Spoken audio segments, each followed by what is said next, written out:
Well, hello, Steeler Nation. I am Matt Williamson, and that game just ended. Coach Tomlin hasn't even been to the podium. I've got all these notes. Tomorrow, I am going to do my best to watch it again. I will definitely watch it again. What am I talking about?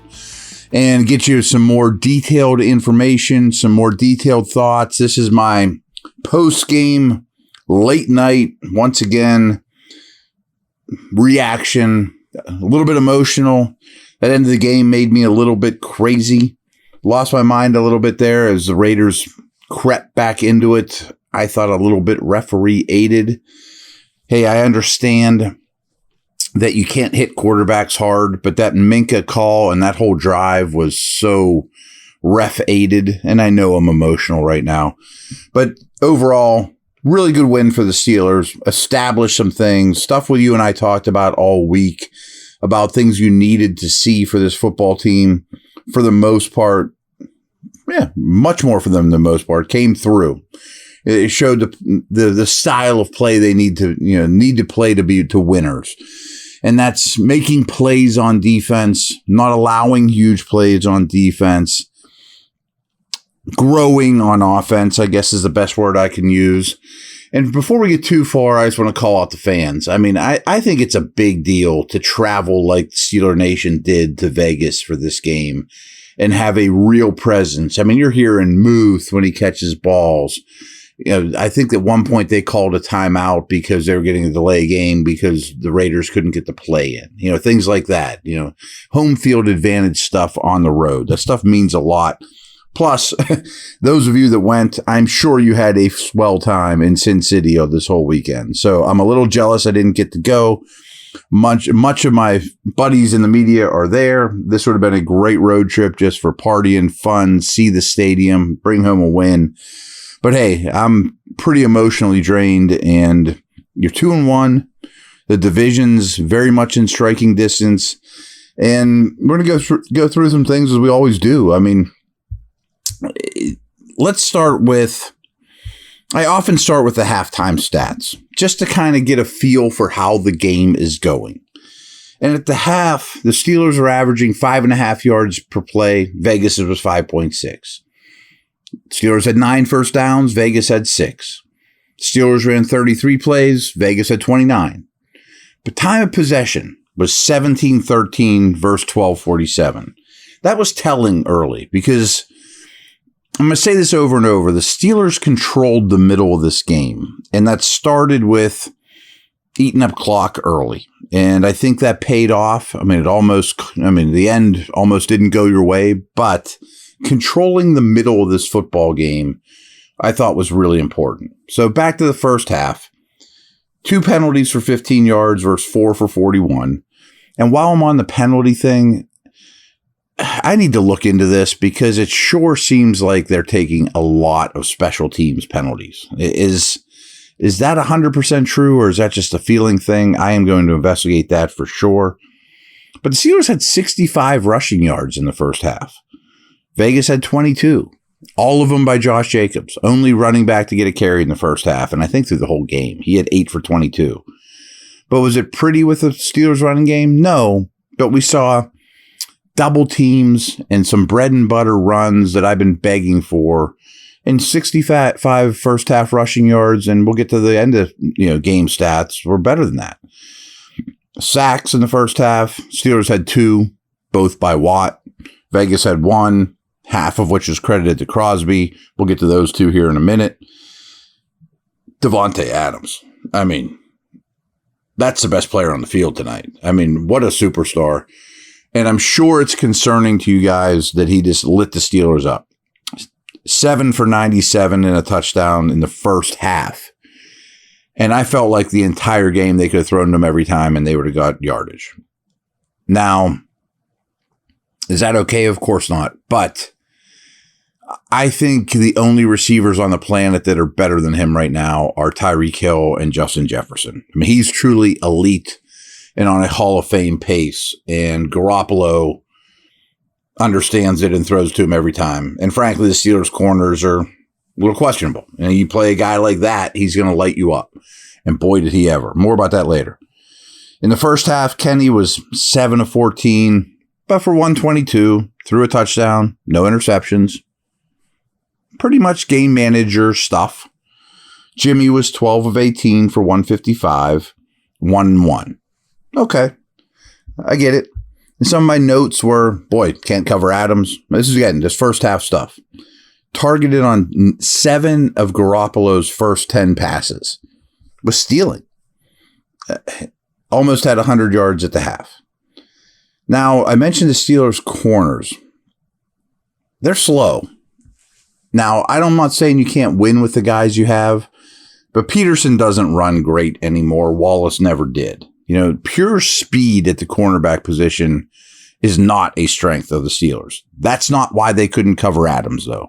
He's a superb route runner that understands man versus zone. His releases are fabulous. Didn't matter if those guys ran 4.2s. They're not covering Adams. But it's just a side note. If they draft a corner high next year, I don't want one that was a 4.51 guy. They need to add some speed at that position.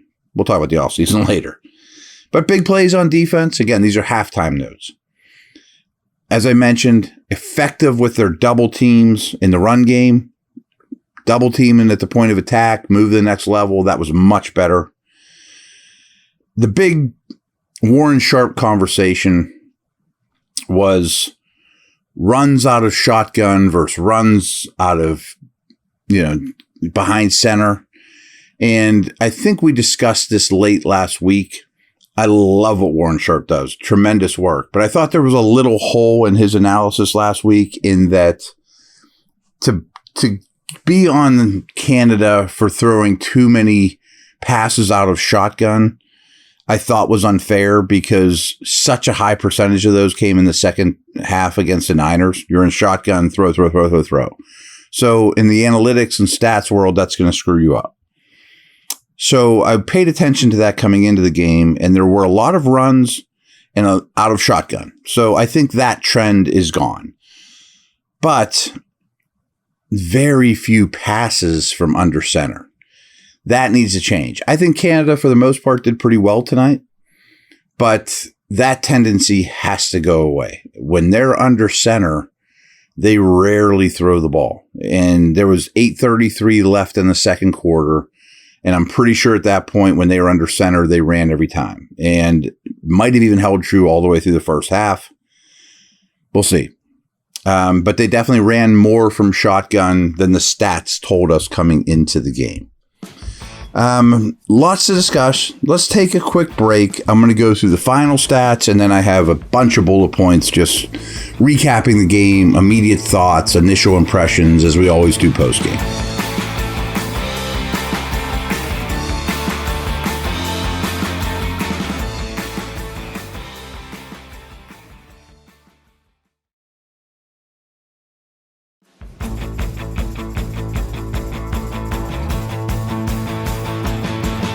All right, so the final stats don't quite tell the story because I think the Steelers were the better team, but they had 5.6 yards per play. Vegas had 5.4. Steelers had 17 first down. Vegas had 19. Total plays, 60 to 67, Vegas's favor. Time of possession was 6 seconds off. Steelers were slightly over 30 minutes. Vegas slightly under. Penalties, 6 for the Steelers, 7 for Vegas. 45 yards for the Steelers, 60 for Vegas. Not much different. The rushing yards aren't substantially different, 105 to 69, but the Steelers ran the ball better and used it to control the game much better than the Raiders did. Sacks, 4 for the Steelers, just 1 for Vegas. Defensive big plays weren't even close. Davante Adams, though. Again, best player in the field tonight. Crosby and Water there as well, but Davante Adams was an unstoppable force. And if you listen to me on any of the pregame shows, I predicted that. No one seemed to talk about him all week in concussion protocol. Is he playing or not? Yeah, he's going to play. No big deal. Oh, big deal. 13 catches for 172 and 2 touchdowns. 19 targets. I wouldn't have blamed the Raiders if they threw to him 30 times. I mean, they probably would have completed 22 of them. superstar player that they had no answer for. So big time number one receivers has haunted this team for a while, Steelers. And he's about as good as you're going to get. But my radar is up going forward when they play big time receivers. Ayuk, that proved to be true. Kenny ended up 16 of 28 for 235, 2 touchdowns, 0 interceptions. So take a step back. 16 for 28, 235, 2 touchdowns, 0 interceptions. Considering the first 2 games, would all of us take in that? I think the answer is yes. That's the kind of stat line we're looking for him right now. That's good enough. That'll get it done.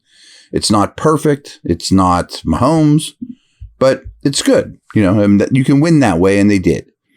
Jimmy, on the other hand, 28 of 44. He threw for 324. Great. Most of them to Adams, 2 touchdowns, but 3 picks. 3 picks.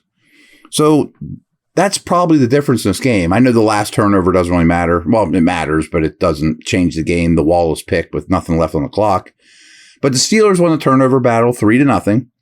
And they also stopped Vegas on fourth down on one occasion, which to me counts as a turnover. There's just no doubt in my mind. That's the way this league works. You stop someone on 4th down. 2 interceptions for Wallace, 1 from Peterson. Neither played a perfect game on first blush, and maybe Porter can move past these 2 sooner than later, but they made plays. 2 sacks for Watt. Here are my notes, just things I want to throw out there. Too many big hits on Pickett. I know he didn't get sacked a lot. I know he's added muscle in the offseason, but you just see these shots that he takes, and it's not like Ben. You know what I mean? Ben's 6'5" and 250 and withstands these things or pushes people away. Pickett's taken some hits. I still think while he played a good game, he needs to work on hanging in the pocket a little longer. He is still too early to leave the pocket. Because when he does, that's a half a second or so where he's not focused on the routes developing, the defense that's given to you. He's dropping his eyes, getting out of there, resetting. And historically, through his short career with the Steelers, those things haven't gone as well when playing in structure. I still think I'm not saying he gets happy feet. I'm not saying he's scared or anything of the sort. Just could hang in the pocket a little longer. And sometimes he did fine. Good protection tonight, I thought. Crosby caused them great problems. He causes everybody great problems. But other than that, I thought their protection was quite good. Tyree Wilson, who's a 6th pick in the draft, he's a ghost. He's done nothing in his career, did nothing tonight. Speaking of pressure, Jimmy does not like pressure. After you get a couple hits on him, he was less and less comfortable. That's who he is. I always wanted to call out the specialists, Boz. Side note, why do we even have kickoffs anymore? I think every kickoff in this game was a touchback. It just feels like start at 25. But Boz was great. Harvin was great. He had 1 punt that wasn't phenomenal, but all in all, tremendous. He's had 2 great games in a row. Consistency is what worries me with Harvin, but I think as he grows, that's happening more and more. I don't have the numbers in front of me. Again, I'm recording this right after the game, but I saw a lot of 6 offensive line sets from the Raiders, something I told you about last week to keep an eye on. It's 2 weeks in a row. You got a lot of that, often to Watt's side, of course. How about Peterson? I didn't realize this, but I'm not shocked by it. With his interception tonight, he has more interceptions than any active NFL player. He's got 35. He's going to the Hall of Fame. His years in Pittsburgh probably won't remember it as Hall of Fame years, but there's some value in that. That guy's picked off more balls than anyone that's getting a paycheck right now in the league. You don't think that people in that locker room know, that kind of stuff, or Joey Porter Jr. doesn't catch on to those things? Play action. The touchdown to Freiermuth, I thought was great because this is what I've been calling for. It takes them too long to use play action from a play caller standpoint. And I think there's still a misnomer that you have to run the ball super well to use play action. You don't, but it helps. I mean, I'm on the fence on that whole conversation. But a great drive, finish with that rollout to the left, the Freiermuth touchdown, off play action, after the running game was going. That's what this team needs to do on offense. Easier said than done, but they're getting there. Side note, Wallace left for just a couple plays. And I didn't know if they would put Porter in at the right corner, if Wallace were to fall or if Wallace were to get benched. Well, they did immediately. So I never saw him at camp play right corner. And he came in, and of course, on the first play, Devontae Adams beat him as he beat everybody in the secondary. But I was just curious of that. If Wallace were to get beat or hurt, would Porter be the right corner, or would they move Peterson there or King or what? But it was Porter. So interesting. It looked like to me, and I'll look into this much more tomorrow with snap counts and whatnot, that the Steelers played a lot of base defense in this game with just 4 defensive backs on the field. Not a lot of nickel, not a lot of dime. I will double check, but I'm just going to double check that. Talked about the Minka penalty. I'm sorry. That almost made this, it made this game much more interesting than it should be. I understand that he hit a quarterback really hard and came clean unblocked. It's a bad call. I'm sorry. It's just a bad call. I wrote here, were Adams and Crosby the 2 best players on the field, and Watt.